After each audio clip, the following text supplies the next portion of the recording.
Fala galera, professor Arthur Damasceno na área, Direito Constitucional, e começamos aqui mais um bloco, mais um assunto, mais um tema dessa nossa disciplina.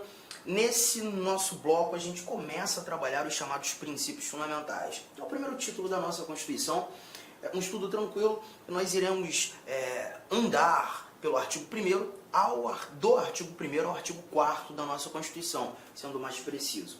E aqui nós iremos encontrar os chamados valores estruturantes, né, e basilares de toda a nossa Constituição. Falaremos sobre os fundamentos da República Federativa do Brasil, falaremos sobre o famoso princípio da tripartição dos poderes, os objetivos fundamentais do nosso Estado soberano e os princípios que regem as relações internacionais do nosso Brasilzão, artigo 1º, 2º, 3º, 4º. E vamos lá, sem muitas delongas, vamos avançar aqui nosso primeiro slide, nossa primeira informação aqui apresentada. Temos o seguinte, olha aqui, ó. A República Federativa do Brasil, formada pela união indissolúvel dos estados e municípios e do Distrito Federal, constituem-se em Estado democrático de direito e tem como fundamentos. Bom, desse nosso primeiro bate-papo, dessa nossa primeira análise, o primeiro valor que nós levantamos, nós já encontramos aqui algumas regrinhas muito interessantes sobre a nossa forma de Estado. O Brasil sendo uma federação, né? E quando a gente fala do Brasil sendo federação, nós estamos olhando para um país cuja a gestão não é única ou una. Nós não temos uma gestão singular, nós não temos apenas uma administração. Na realidade, nós temos um país composto de várias gestões, várias administrações. Temos uma gestão nacional, o nosso governo federal, gestões regionais, e aí nós encontramos os 26 estados mais o Distrito Federal, e também temos gestões localizadas, que tratam daqueles assuntos de interesse local, que são os nossos municípios. Hoje, 5.568 municípios no Brasil, muita coisa, né? E é justamente por isso que nós temos o Brasil como um estado composto. E em algumas provas você vai perceber que quando a gente tem essa recomendação de ser o Brasil em sua forma de estado, uma federação, em alguns momentos os examinadores costumam apontar a federação como estado composto. Mas o mais interessante é que esse nosso artigo 1º, que traduz a ideia do Brasil federação, ele traz para a gente que essa união de gestões existentes, União, Estados, Distrito Federal, municípios, essa conjugação ela é indissolúvel. E é importante lembrarmos que uma das maiores, se não a maior característica de um Estado federado é justamente essa indissolubilidade do pacto federativo. Enquanto vivermos sob a égide da Constituição de 88, enquanto nós vivermos como uma federação, essas unidades que compõem o nosso Estado composto, essas unidades federadas, elas estão inseridas num pacto de indissolubilidade. Ninguém se separa, ninguém se separa. E veremos, inclusive, no decorrer do nosso estudo, quando da pretensão de um Estado se separar, e é o que a gente costuma ter como direito de secessão, que não existe no nosso Estado federal, um dos institutos que busca proteger essa integridade nacional é a intervenção federal. Intervenção é um estudo que a gente ainda vai fazer a partir do nosso artigo 34 da Constituição. Nesse momento, é apenas lembrar que o Brasil como federação carrega com prisma, como um dos elementos determinantes ou característica essencial, a indissolubilidade do pacto federativo. É o que temos aqui. Constitui-se em Estado democrático de direito, ou seja, nós temos o poder do povo instituído em leis, tá? E temos como fundamentos esses 4 incisos que aqui estão sendo apresentados para nós. A soberania, a cidadania, a dignidade da pessoa humana, os valores sociais do trabalho, da livre iniciativa e o pluralismo político. Então, um bate-papo rápido aqui, né? Quando a gente fala de soberania, esse primeiro fundamento da República Federativa do Brasil, eu costumo dizer que esses fundamentos são pilares sustentadores do nosso Estado maior. Aqui a gente está falando de uma soberania nacional, tá? Como regra geral e majoritariamente entendida, a soberania nacional, a soberania que está nas mãos do Estado Maior. E é um poder ilimitado, é um poder que consegue fazer ou estabelecer ou coordenar essa capacidade que o Brasil, que a República Federativa do Brasil tem, de se relacionar com outros Estados soberanos, né? E a gente verifica isso em muitos momentos da nossa Constituição. né, quando, por exemplo, artigo 84, falando das competências do presidente da República, a capacidade que o presidente da República tem, agindo como chefe de Estado, representando a soberania da República Federativa do Brasil, de celebrar tratados e convenções internacionais, fazer com que o Brasil se torne signatário de tratados internacionais, acompanhe tratados internacionais. Possivelmente você já ouviu em alguns momentos, o Brasil fazendo parte de tratados como o Pacto São José da Costa Rica, como o Pacto Internacional dos Direitos Civis e Políticos. São vários os tratados internacionais que o Brasil faz parte. E nesse ambiente, a gente verifica o Brasil dotado de soberania, capaz dessa relação, né? E essa é a ideia da soberania. Mas parte da doutrina também costuma apontar essa soberania como a soberania popular, poder do povo. E quando a gente fala de soberania popular, aparece mais um slide aqui. Eu já vou pular do nosso primeiro fundamento, a soberania, ao parágrafo único que diz: todo poder emana do povo, que o exerce por meio de seus representantes eleitos ou diretamente nos termos desta Constituição. Então aqui a gente já faz um primeiro grifo, porque quando a gente percebe que todo poder emana do povo, a tal da democracia, poder que é nosso, esse poder ele é emanado por meio dos nossos representantes eleitos, primeiro grifo, mas também verificaremos um poder sendo emanado de maneira direta. Então a gente tem uma emanação indireta de poder e uma emanação direta de poder. Nós emanamos direta e indiretamente o nosso poder. A ideia da emanação indireta faz com que entendamos a chamada democracia representativa. Democracia representativa. Assim como quando emanando o poder de maneira direta, uma democracia participativa. Arthur, você pode me dar exemplos dessas emanações, dessa democracia representativa e dessa democracia participativa? Claro. A democracia representativa é aquela que a gente visualiza o tempo todo. Os nossos representantes eleitos, deputados, senadores, articulando projetos de lei, fazendo com que esses projetos de lei se tornem leis. Aqui nesse momento nós estamos verificando a chamada a democracia representativa. Os nossos representantes eleitos tomando decisões em nome do povo. Já a democracia participativa, eu acho que o elemento primordial, o primeiro que nos faz entender a democracia participativa é quando a gente verifica o voto. O voto, esse instrumento que temos, garante a nossa participação na estruturação da vida política do Estado.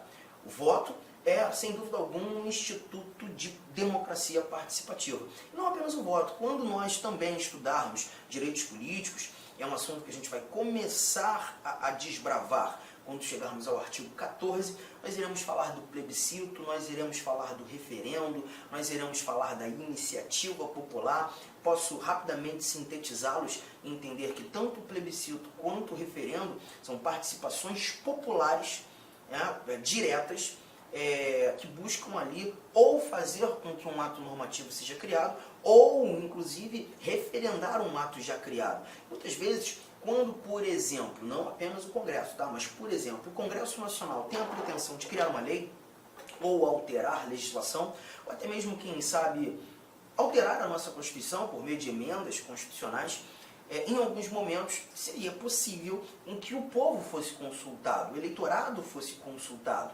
Essa consulta, eleitorado, permite ou não, desejam ou não, com que criemos a lei, com que alteremos a lei, com que façamos alterações na Constituição.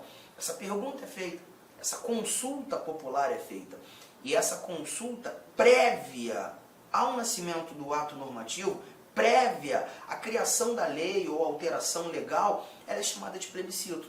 E a nossa fala, a nossa resposta acaba sendo determinante para a criação de um determinado ato normativo. Já o referendo um pouco diferente, porque no referendo nós temos a criação feita, a lei nasce, a alteração da Constituição ocorre, o ato normativo é editado, todavia a sua eficácia ou a sua vigência vai depender de uma confirmação popular. o nosso poder público cria e nós confirmamos. E essa confirmação ela é determinante para a vigência ou não daquilo que fora criado, né? Então a gente tem nesse caso o referendo, a nossa participação posterior à formação do ato, né? E a iniciativa popular, que também veremos, e isso a gente vai anotar com muito mais cautela quando começarmos a estudar direitos políticos, como disse. A iniciativa popular nada mais é do que a nossa capacidade de criar projetos de lei. Criamos projetos de lei e apresentamos esses projetos de lei ao Poder Legislativo, em busca de fazê-lo se tornar uma lei. E aí a gente está falando da iniciativa popular, emanação direta de poder. Mas quando a gente visualiza o que é mais importante aqui, já que estamos tratando de princípios fundamentais, que é um tópico bem abrangente, bem amplo, né? A gente não especifica ainda as informações, quando da conjugação dessas duas facetas da democracia, a democracia representativa, a democracia participativa, chegamos a classificação de uma democracia semi-direta. Então toma cuidado, que a democracia brasileira ela não é tão somente direta, ela não é tão somente indireta, ela deve ser chamada de democracia semi-direta. É isso que a gente retira desse nosso parágrafo único, essa capacidade que temos de emanar o nosso poder, porque o poder é nosso, de maneira direta, de maneira indireta, sintetizando o que chamamos de democracia semi-direta. Estamos juntos? Tranquilo? E, como disse, essa é nada mais que uma das orientações a esse primeiro fundamento. Fique tranquilo que nas provas, ou o teu examinador trará a primeira conotação que fizemos, ou a segunda. Em momento algum ele te colocará em xeque, porque são duas informações corretas. Tá? Cidadania. Cidadania se confunde também com o que a gente chama de nacionalidade, e é importante você dominar essas diferenças, né? Porque quando a gente fala de nacionalidade, não está aqui, a nacionalidade é justamente o vínculo jurídico-político que liga você ao Estado soberano. Então, a partir do momento que você nasceu em solo brasileiro, não é a única maneira de ser chamado brasileiro nato, quando nós estudarmos a nacionalidade, é um outro tópico muito gostoso de se estudar, a partir do artigo 12, a gente vai perceber que há uma diferença entre brasileiros natos, brasileiros naturalizados, inclusive diferença no que tange a conquista, a aferição dessas nacionalidades, né? E aí a gente percebe que o brasileiro nato, como regra geral, é aquele que nasce em solo brasileiro. Existem outros caminhos. Eu posso nascer fora do Brasil e também ser chamado de brasileiro. E a partir do nascimento em solo, que é o exemplo que eu separei, você conquista esse vínculo de nacionalidade. Tá? Então a nacionalidade nada mais é do que esse vínculo que liga você ao Brasil, que liga o indivíduo ao Estado soberano, obviamente atendendo critérios. Mas eu não posso dizer que todo brasileiro, todo nacional, todo indivíduo que carrega a nacionalidade brasileira já é de imediato cidadão. E isso muitas vezes a própria mídia nos atrapalha, né? Televisão, rádio, jornal, quando a gente encontra aquela informação que um determinado indivíduo tem dupla nacionalidade. Gente, muito cuidado. Provavelmente não foi isso que aquele indivíduo, aquele repórter quis dizer. Ele quis dizer que o indivíduo tem dupla nacionalidade. Ele tem a nacionalidade brasileira e a nacionalidade mexicana. Ele tem a nacionalidade brasileira e a nacionalidade argentina. Ele tem a nacionalidade brasileira e a nacionalidade italiana. Mas a cidadania, ela se difere da nacionalidade, porque aqui a gente está falando apenas do gozo dos direitos políticos.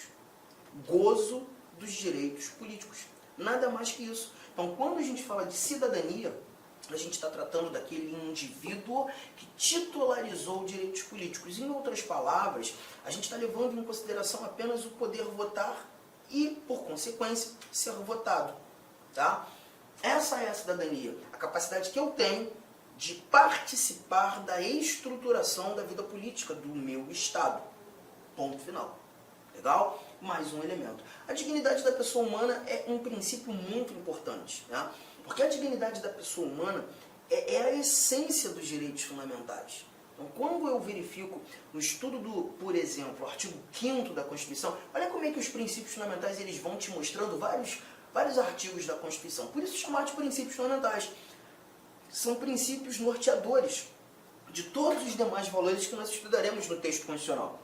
Então, quando a gente fala, olhando para o artigo 5º, onde nós encontramos os direitos e deveres individuais e coletivos, a liberdade de locomoção que temos, a liberdade de credo religioso que temos, a liberdade de expressão que temos, direito de reunião, direito de associação, direito de propriedade, direito de herança, dentre vários outros direitos, todos esses direitos têm como essência a dignidade da pessoa humana. A dignidade da pessoa humana, eu digo, é a raiz dos direitos fundamentais. Os direitos fundamentais, eles derivam desse princípio. Então, quando a gente verifica o assunto, direitos fundamentais, um assunto de absoluta importância, mas gigantesca importância, nós temos a dignidade da pessoa humana como um elemento primordial, um elemento básico, um elemento...